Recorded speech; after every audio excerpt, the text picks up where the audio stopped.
সবাইকে দেখো আমি কি করছি। নিয়ে নিয়েছি বেশ খানিকটা দই, নিয়ে নিয়েছি সুজি, এক বাটি ভরে সুজি নিয়ে নিয়েছি, নিয়ে নিয়েছি জোয়ান, এটা আমি হাত দিয়ে একটু ক্রাশ করে নিয়েছি, আর নিয়ে নিয়েছি প্রয়োজন মতো নুন, আর দিয়ে দেবো এর মধ্যে বেশ খানিকটা অয়েল।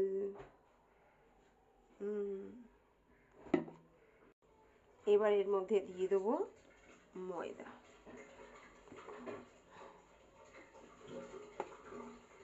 মোটামুটি যেই বাটিটায় সুজি নিয়েছি ওই বাটির 3 বাটি নিয়ে নিলাম ময়দা, আর দিয়ে দেবো বেকিং পাউডার 1 চামচ মতন। এবার সব কিছুকে একসাথে আমি ময়াম করে নেব। যেহেতু দই ছিল আগে থেকে জল দিইনি, এবারে পরিমাণ মতন জল দিয়ে একটা শক্ত ডো বানিয়ে রেখে দেবো। দেখো মেখে ফেলেছি।